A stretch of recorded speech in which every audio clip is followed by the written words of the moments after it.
Hey everyone, how you doing today?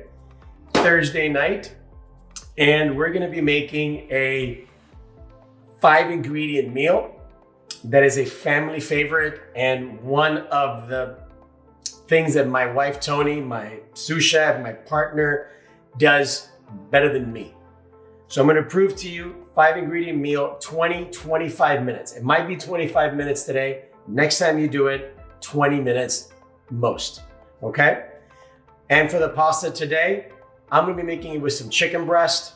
I'll show you a couple of techniques on the chicken breast, but again, shrimp, salmon, steak on the side, it's perfect, okay? So I wanna cook some chicken before that. Very simple. How does chicken breast cook in 10 minutes? Let me show you. Okay, I bought regular, still in the package, chicken breast. Okay, Tony? I'm gonna show the cutting board, get my knife, cut the bag. I'm just gonna show you one or two right now, because again, this is our dinner tonight. It's not just for you guys, it's for you guys and for dinner tonight, okay? So watch what I do. Chicken breast looks pretty big sometimes, and you're gonna say— Can you move your board further there, because I can't see. There? Yeah, that's okay, so the chicken breast, what I sometimes do is what they call it in restaurants, a butterfly. What does butterfly mean? You're gonna slice it in half like this, just like that. And when you open it up, it looks like a butterfly. That's pretty much what I'm gonna do now. I'm gonna cut it lengthwise. So I just made a chicken breast, butterflied it, which is gonna cook twice as fast. That's what you want. Remember, the chicken has no bone and it has no skin. What does that mean? It's gonna cook faster. And that's what you really want. The oven, 375, 10 minutes, done. Your hand is in the way. Okay. Now I grab a sheet pan, put the chicken in the sheet pan, whichever way you want. Get rid of the cutting board. And then I'm keeping the theme Italian. I got some Italian sofrito style, a spice from Trader Joe's that I really enjoy. And then with my hand that hasn't touched the chicken, just sprinkle the chicken breast, both sides. Then your other hand. Can't see it. Can you move it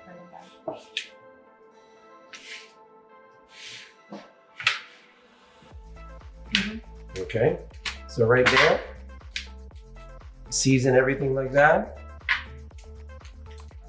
Brush it with some olive oil, extra virgin olive oil. And then just, once I put the pasta in the oven, you can actually put the chicken in the oven. I'm gonna get a little bit ahead of that. Close this up and start. I'm gonna wash my hands and go put the chicken in the oven. So a lot of it is about kind of organizing and planning out. Yes, the one thing that we always say in the kitchen, do what takes the longest first. There's no point of having everything done and then the pasta's not cooked yet. Okay, we're gonna go look at the water over here. The water will be boiling in about 2 minutes. Okay, oven, 375. I'm gonna put the chicken in the oven, Tony, okay? 10 minutes, good to go. Couple of different tips also. Pasta, I like Barilla, De Cecco are perfectly fine. I always read, every box tells you to cook it at a certain amount of time. This box says, what am I looking at here? Where is it, Tony? It's gonna cook in 11 to 13 minutes. I'm gonna cook it at 10 or 11. So is this your brand of choice? It's this one or Barilla for straight pastas. For some fancier ones, I'll buy fresh, but usually they're like a fettuccine or a linguine that I would buy fresh. While this is going on, something else you can get ahead on, have a colander in your sink, okay? Why? Because we're gonna dump all the water in our sink. So I have my colander in the sink right now. I open up the pasta, get everything ready. Simple as that, get everything ready. So you use the whole box? I'm gonna use the whole box. This recipe, great question, Tony. This recipe is for 1 pound of dry pasta, okay? And so it that's probably, good that you don't even have to measure anything. You don't have to measure anything. I'll do all that. And then all the containers, I'm using the original size of the container. I'm not scaling anything down. Arugula on one hand is a little peppery. Don't add pepper to it. Maybe some salt, but add it at the end because you have cheese and you want to make sure you don't over season it. Tony and the kids love arugula. Tony's favorite pizza is arugula and prosciutto. Kids can eat arugula by itself. If arugula is a little bit too peppery for you, I think Tony hates it with like spinach. Combine spinach, equal parts spinach and arugula, and it'll be just cut the peppery by a little bit. That's if you don't like the pepper. If you don't like the pepper. I love the pepper. Yes, she does. So over here, not ready yet. So once the water starts going and it starts getting a rapid boil, we can start doing it. Okay, so I'm gonna go like this. What are you doing? I'm turning off, I'm lifting up the lid. You see that it's boiling. Okay, you wanna move the camera this way, Tony? Okay. Okay. One of the things about pasta that I like when you buy a decent brand is that as soon as you add it, start mixing it up. You want to mix it up. You want to do about a gallon of water. That's why I like a large pot. You want it to boil all over. But I add it now. I love this when I fry Asian food, fried foods, anything. I use this. What do you call that? What do you call that? I don't know what you call it. It's like we sometimes call it in the kitchen a spider. Why? Because it looks like a spider web. So we call this like a spider. So again, you just want to mix it like this. Let it boil. Now I put a timer. Again, we said we're going to do it less, about 11 minutes. Proving something to you too. We're going to start making the sauce right now, Tony. Okay. Okay. If you want to, I'm going to bring the blender over here. Okay. Blender. We use it a ton. It's a great blend. It's just a tool that constantly gets used. First thing we're going to add 5 ounces of arugula. Tony told me 5 ounces. How much is that? It's actually a lot. Okay? Because it's very light. So we're gonna add 5 ounces. I was thinking by cups. How many cups is that? Cups, maybe about 5 or 6 cups in here, maybe. It is very light. So as you can see, I'm gonna open it right now. Or are you gonna throw in the whole bag? I'm gonna throw in the whole bag. Yeah, that's what I like, because I like the sauce to be thick. I really want to taste that arugula. And I don't exactly. It's not only that it's thick, Tony, but you want to taste the arugula. Right. And look at all the nutrients. This is nutrient dense. Okay. It's packed. Right there. You know, that's why it was in the pregnancy cookbook. You know why? It's high in folate. Exactly. Vitamin K, A. That's why it was in that pregnancy cookbook.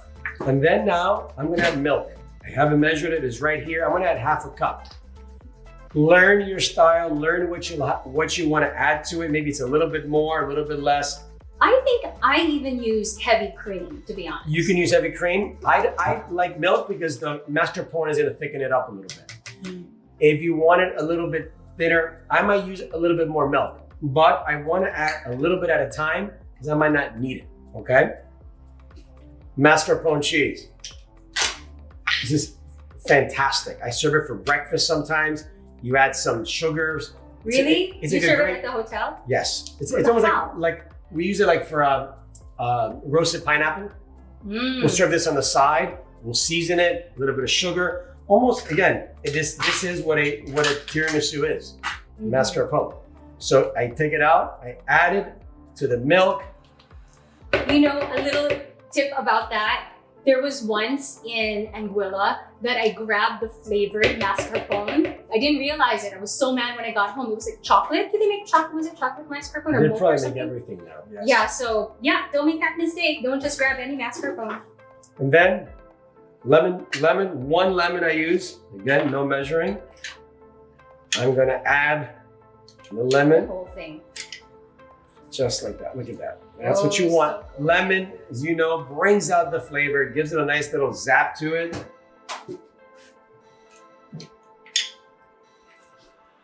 Everybody now has a tendency to season. Don't season just yet. You want to season it after to make sure. As I said, you probably don't need black pepper, obviously because of the arugula. Salt, we'll say it after because we are gonna add some fresh cheese. Look at this. If I look at this right now, I might add some more milk, but I want to try it first, okay? So you get a little loud now, Tony. But you see, you want to let it run. And what I do, obviously it's running low now. I just want to get it going sometime. I just want to get it going. Look what I'm doing. I just want to get it going, okay? And the milk is working. That's what you want. It's starting to look like a pesto. Well, what am I going to do, Tony? I'm going to add a little bit more milk. I also remember the way I make it and the way the kids like it. So if you're just tuning in now, Raph makes it a different way. I make it a different way. Yes. I like it thick. I like it to clamp onto the bow tie, and I want to taste the root. Tony likes it also chunky. Like right now, it's big enough. It's big enough. Okay. There you go. And don't always add more liquid. I'll show you why. I've done this for a little bit longer. I'm going to turn it off. I wouldn't turn it off if I was doing it, but since you guys are doing it, I'm just going to mix it like this. Yeah, okay. I like the chunk. I like to see the leaves in there. Yes, and the kids do too. I guess they got used to it that way. Think of a pesto. This is what I tell people sometimes. All right, get it going. There you go. There you go. There you go. Trust your blender. It's almost like your equipment. Okay, you have good equipment. Trust it. Yeah, it also makes your cooking faster. Yes. There you go. That's enough blending. That's chunky. That's chunky for Tony. I want to see the leaves in there. You want to see the leaves. So what are you doing next? So now, as the sauce is right there, now what I'm going to do is, Tony, I'm going to grab the platter that we're going to serve it in and mix everything in here. Once the pasta gets cooked, we add it to a large bowl. Any large bowl you have. Rubber, plastic, mixing bowl. This is going to be a mixing bowl and a serving bowl, okay? It's big enough for both. What I'm going to do is I'm going to add the pasta once it gets drained, cooked and drained. Then I'm just going to pour the arugula. I'm going to pour it right into there. And then what I'm going to do, shave it with Parmesan cheese all over the place. If you want to shave the Parmesan cheese now and buys you a couple of minutes, go for it, okay? Looking at the kitchen, at the chicken, you're not going to believe me, Tony. The chicken is almost cooked. Okay, so Tony, do you want to move the camera over here? Oh, okay. Okay, you can see the pasta. Look at it. Taste the pasta. What I normally do is I take one or two when it's closer to the time and I taste it. Okay, if you dump it after 11 minutes, always go to the minute round lower. If it's 10 to 13, go for 10. Why? Because when we strain it, it's still going to be hot for about 10 minutes. This pasta is something that you serve right away. Okay? Right away. Now, I'm going to show you guys something that's pretty cool right now. Guys, I put the chicken in the oven 8 minutes ago. Tony? It's done? Chicken's done. It's done. Okay? So it was cooking while you were making the pasta pretty much. Yes, it's cooking while I was making the pasta. So I'm gonna get a trivet right here that we have, and it's done. I'm gonna put it right over here, let it cool down. I'm gonna get it, slice it for Tony so she has a nice meal. Again, one thing also, you always, even simple meals, try to make it as nice as possible. We realized the nicer you try to make dinner at home, the less you wanna go out. Right, Tony? Yeah, for sure. Okay. Because it feels like a dining experience, you know? And restaurants really don't make everything complicated. Just might look complicated. I was talking to someone today about the class, and they mentioned that it's at the East Coast, so they were going to do it tomorrow. Tomorrow, it's Lent, shrimp, salmon, stuff like that. It'll be amazing with it too. You can tell by the more that you do pasta, if it's rapid boil, it doesn't stick to each other. And you can tell by looking at it if it's almost ready, okay? So as I said, I do the same thing I tell you guys to do. I got one noodle in here. I'm gonna throw it in the colander. I'm gonna grab it, heat one. Can't see you. It's ready. All right, Tony? The pasta's ready. Give it about 30 more seconds. I'm gonna strain it. When you strain pasta, I use one towel and I wrap it around both sides. I don't want to use any flap. Turn off the heat before you move anything. Okay? See many accidents that way. Another bowl that you can use to toss the pasta in, Tony, is the same pot that you're cooking the pasta in. When you drain it, you can just use it. So now, I turn off the heat. I'm gonna move the camera, Tony. I'm gonna drain the pasta right now. You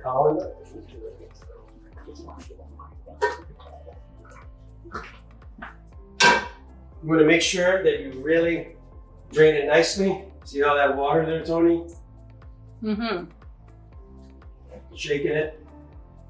Remember what we said, it's still hot, so it's not going to be overcooking. It's not going to be getting cold, okay? So now the residual heat. Exactly. It's almost like what we call carryover cooking. Just because it's not cooking, it doesn't mean that it's not getting hotter. It's like a steak. When you cook a steak, you want it to rest and the temperature is still hot. So right now, I'm looking at it right now. I'm going to add it to this bowl. Okay, Tony? One fell out, putting it back inside. As you can see, it's a decent sized bowl right there. Now comes the easy part. Watch this. Watch this, Tony. There you go. Just add the arugula, mascarpone, lemon, milk mixture. You want to scrape everything out. Everything is flavor, so you don't want to throw anything out. Okay? Yeah, you don't want to waste that. You don't want to waste anything. This dish is also great the next day. What I like to do when I reheat it, I'll add like a tablespoon of milk. You also want to steam it and get it liquid. Don't add water, as it just waters it down. So I want to scrape everything out. You can see the chunks, you can see the leaves. Okay, there we go, beautiful. So now everyone, look how easy this is going to be now. You just shake it, just like this. So all this is for 1 pound of pasta. You got people coming over and you want to double the recipe, double everything. It's not a problem. There you go. So you just want to coat everything. I'm using the same spatula I used to take the mascarpone out of the containers. You can see, look at that color. Okay, so Tony, what are we missing? The Parmesan. Exactly, Parmesan cheese. Go crazy. Look at that, how beautiful it looks when you go to the table. Okay. That's the last one. If you want to look at me in this camera, Tony, the main one, so you can see this, look at that. It's about a 1/4 cup of Parmesan, but of course go crazy on it. Yeah, I don't mind extra Parmesan. People love it. And I also like to put more if I reheat it the next day. So I right put now, more Parmesan on top. I've added about a 1/4 cup. Look at that, I mix it. Okay, you go ahead, so go Tony, go. No, go ahead, go ahead. Okay, so now it's ready to go. Okay, I'm gonna put it to the side, as you can see here. Tony, if you wanna focus on the camera here. I got a plate right here. Okay, you probably want to move that bowl. You don't want to see that bowl here. Okay. Yeah, that's better. So what I'm gonna do now, I'm gonna use the same spider that we used a couple of minutes ago. Why? Because you're just gonna serve that. The one thing I always tell people is, don't serve too much. If you're hungry, get a second serving. I just think it looks much nicer when you do smaller portions, right, Tony? She always tells me that. Focus on the center of the plate, all that stuff. So just like that, not a lot. Okay, so bow tie pasta looks really nice. I'm going to grab, let me see, a piece of chicken right here. As you can see, Tony, right here, cooked piece of chicken in about 8 minutes, chicken breast, couple of slices. Okay, again, chicken breast is meant to be fully cooked, not overcooked. Here you go, Tony. Look at that. Spread it around a little bit. I'm going to add a little bit of olive oil to the top. Just like that. Look at that. And then Tony said she likes Parmesan when she reheats it. Oh, more Parmesan. What she didn't say is she also likes it when it's done. Mm-hmm. Another technique, everybody knows this. I use like a microplane to start when I grated it. Now for extra appeal, I'm just gonna do a peeler right now. Okay, so Tony, we're gonna focus on the peeler. This camera right over here. I'm just gonna shave it now. Look at that, Tony. Yeah, move along. Hey, I never tried that before. before. Okay. Do you do that at the restaurant? Of course. Yeah, a regular peeler is Put it lower because we can't see. There. You see that regular peeler? Look at that. Look at that. A vegetable peeler. Vegetable peeler, yes. Where do you do this? What dish would you do this with at the hotel? Any pasta dish. It does look nicer. Think about it. You're making a Caesar salad at home.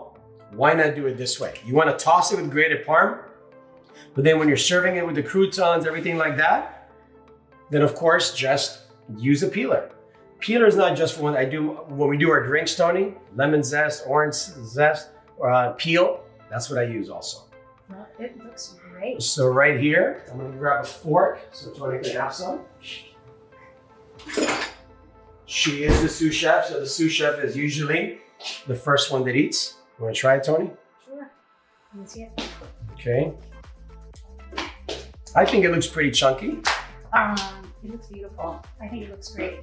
Let me take a picture too because I am loving it. Okay. You clean the area. As everybody knows, I like to have a clean work area after. It looks really good. Beautiful. Remember, it has to look good, but also the most important thing is it tastes good. Okay. Right. But again, make it restaurant style and it just makes a huge effort. You can surprise a lot of people by doing this. And it took us less than 25 minutes. Right. For both the chicken. We cook the chicken in less time. Do the butterfly method. They sometimes sell chicken cutlets. Buy it. If you don't want to cut it in half, it might save you some time also. Okay? But arugula, it's just simple vegetables.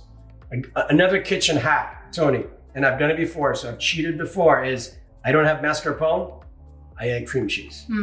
Kids don't know the difference. Yeah, we do that, right. Okay? Kids don't know the difference, but mascarpone just gives it a nicer, creamier look, and you're almost keeping the theme of being Italian. It's delicious.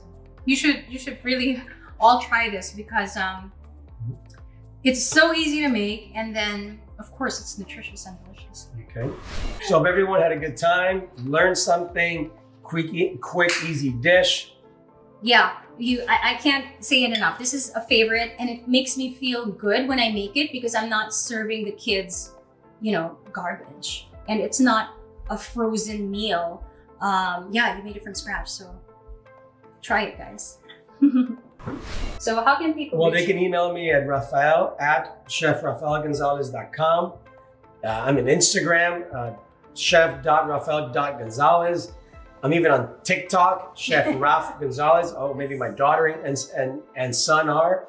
But yeah, you can reach me various ways and we get back to you right away. Myself or my team, which is really Tony and the kids, will get back to you really quick. Have a good night and thank you very much. Okay, I hope you enjoyed.